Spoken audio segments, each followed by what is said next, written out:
Let's ditch the gray and black paints for some brightly colored ones to create this awesome looking Feywild terrain this week on Tabletop Witchcraft.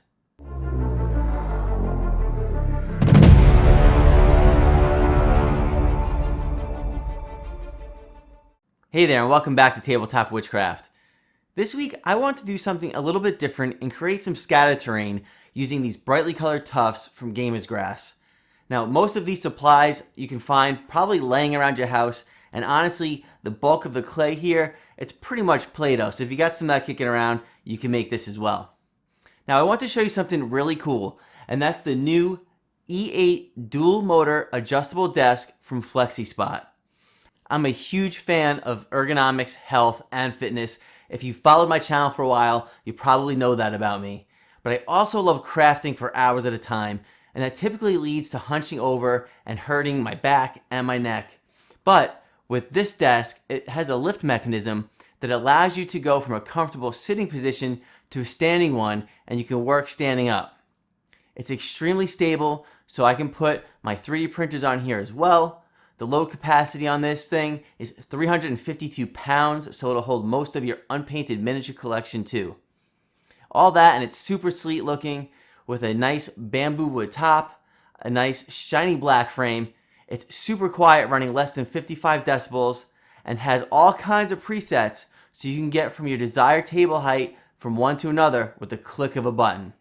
Check the description below. I'll have a link there where you can check them out. They've got multiple different colored frames and different shaped tops as well. Now, if you're ready, let's go grab some supplies and let's get crafting.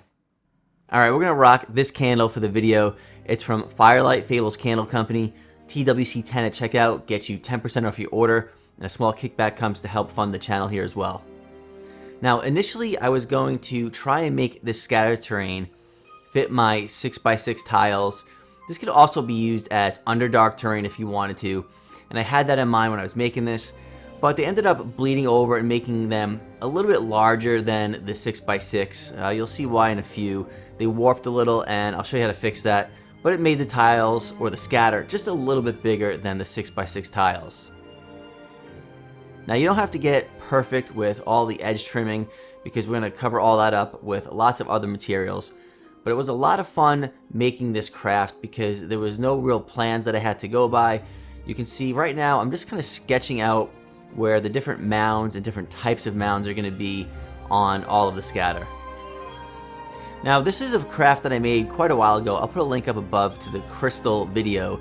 But you know, if you wanted to, you could really cut a hole out in the bottom of this chipboard and insert a pre-made craft and glue this right in place. And you can have these really cool glowing crystals as part of the scatter terrain.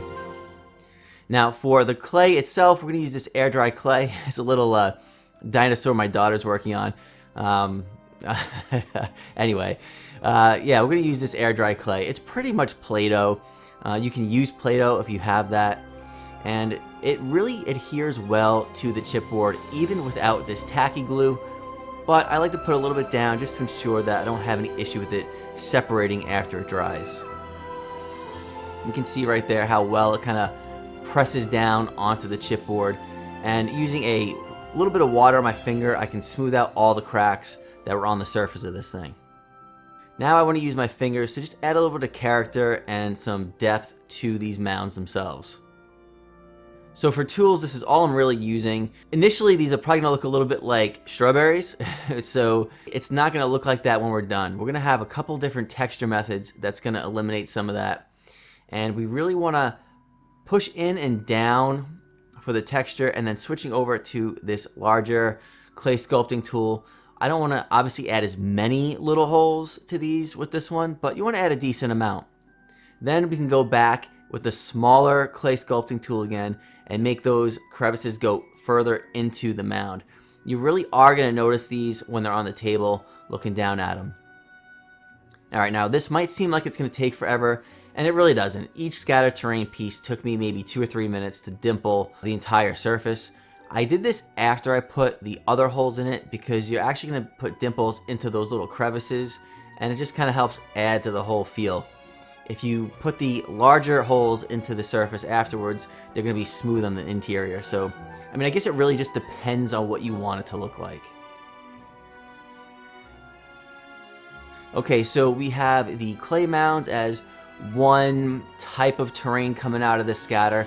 Now I'm going to make another little piece. It's not really a crystal. I mean, you can make them crystals if you want, but these I'm just picturing as some type of shard growing up and out of the ground.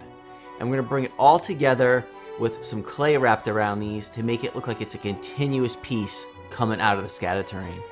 Alright, so we want to wet this clay sculpting tool before we start, I guess, smearing the clay up onto the foam. And you can see it does a really great job of doing a nice blend. Then we want to add the texture on the clay and the foam all at once, because it's going to carry that texture all the way through to the foam, making it look like after we paint it, it's one solid piece. Alright, I just want to show this really quick. Working on some parchment paper instead of directly on a piece of cardboard or on my work mat, I definitely wouldn't be doing that, allows me to remove the hardened glue and sand mixture, so I have an area where I can kind of keep working and reusing it. And when we're done, we can even use this, you know, for paint or glue or anything else that we're going to work on later on in the craft. If you're enjoying this video and my channel, please consider hitting that subscribe button down below. Alright, now working out of this little cup, we're going to just apply liberally a bunch of glue over the entire base. You want to make sure to get glue up onto the clay a little bit and onto the edge of the cardboard as well. Now you can use regular rocks if you got some laying around, which I'm sure you do in your yard, but the nice thing about using cork is that it's really light, so you know, just some regular PVA glue is going to hold it down and lock it in place. You don't have to worry about something with a little bit more strength or power to hold it down. Now this little bit bigger granular material I'm going to use towards the center of the scatter terrain where I have the glue pretty thick, and then I'll switch over to some sand to kind of cover the remaining area of this, and we're all set. Not letting this really set too long onto the parchment paper. It's maybe been down for about a half an hour. You can pull it off, knock off some of the excess, and you can see what's left on that parchment paper is what I pulled off a few minutes ago in the video. A little bit of spraying alcohol on there, and then we can add our glue wash. We're going to add it over the entire thing. Right now it might look like you're never going to see the sand because it's a big puddle of glue, but it's really going to dry and cure into the sand. Don't worry, you're going to see it. It's going to look just like this when you're done, and it's going to really lock all those materials in place. Now when it comes to fixing the warp on the bottom of this, you want a nice piece of parchment paper, and you want to press down into the middle of your scatter terrain using a decent sized glue gun. You're going to add some hot glue around the base and going up onto the scatter terrain just a little bit. We can then peel it off of the parchment paper, and you'll see on the bottom of this now we have a really nice grippy bottom, and it's going to fit nice and flush on the table.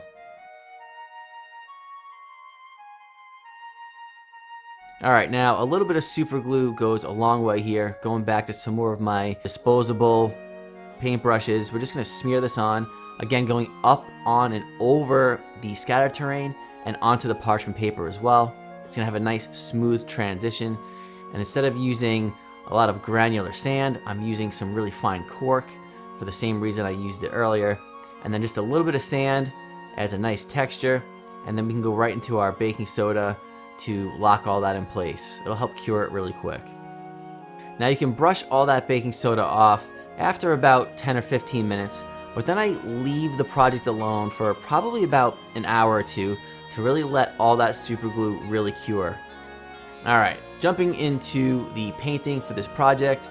An airbrush is going to work wonders here. If you don't have an airbrush, you can just do really light dry brushes on all these different steps. But once you have it zenithal primed, we're going to go through it with a really light brown wash and just kind of feather that in, keeping in mind wherever you put this, it's going to be that much harder for you to see the brightly colored paints we're going to use in a minute. And this is where you can just let your imagination run wild. You know, I'm using a mixture of purples and blues in this part of the build.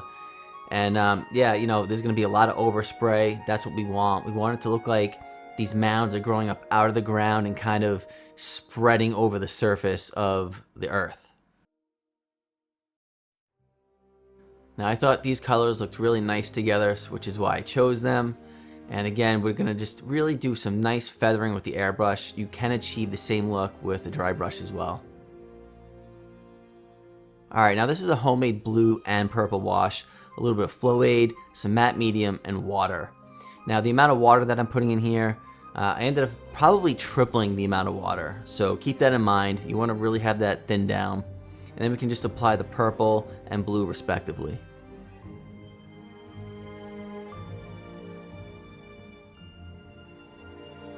Now when you're applying these washes, you want to take the blue and purple into the brown areas and overlay the blue and purple. It's going to have a really nice blending effect when we're done.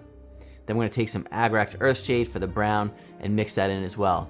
It's really going to be great if you can mix all these together at once so that all the washes kind of mix together.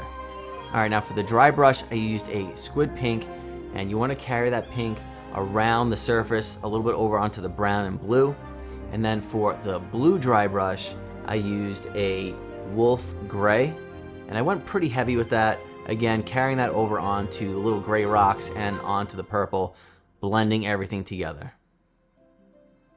Alright, now we get to go to our gamer's grass. These things were really cool and fun.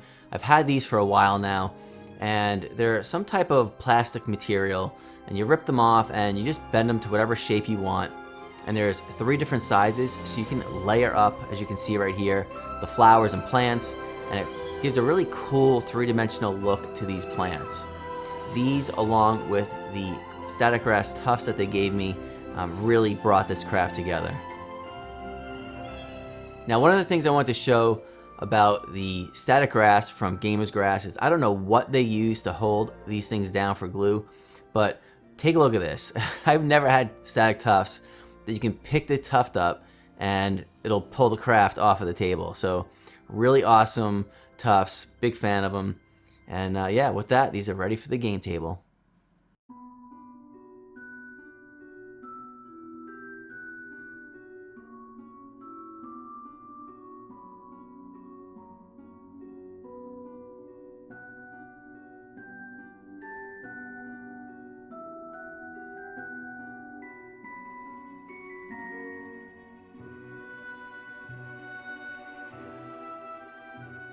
Alright, so it was really nice this week stepping outside of my comfort zone and using some colors here on the channel that I don't think I've ever used in the past.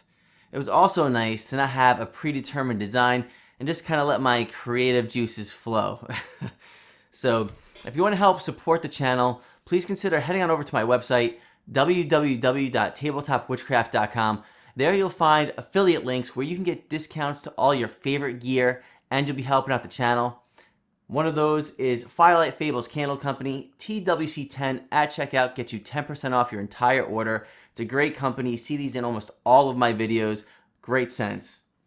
You can also head on over to Patreon. You're just a few clicks away right now from crafting live with me in my studio at night while I'm making these videos. Alright, until next time, I'll see you around.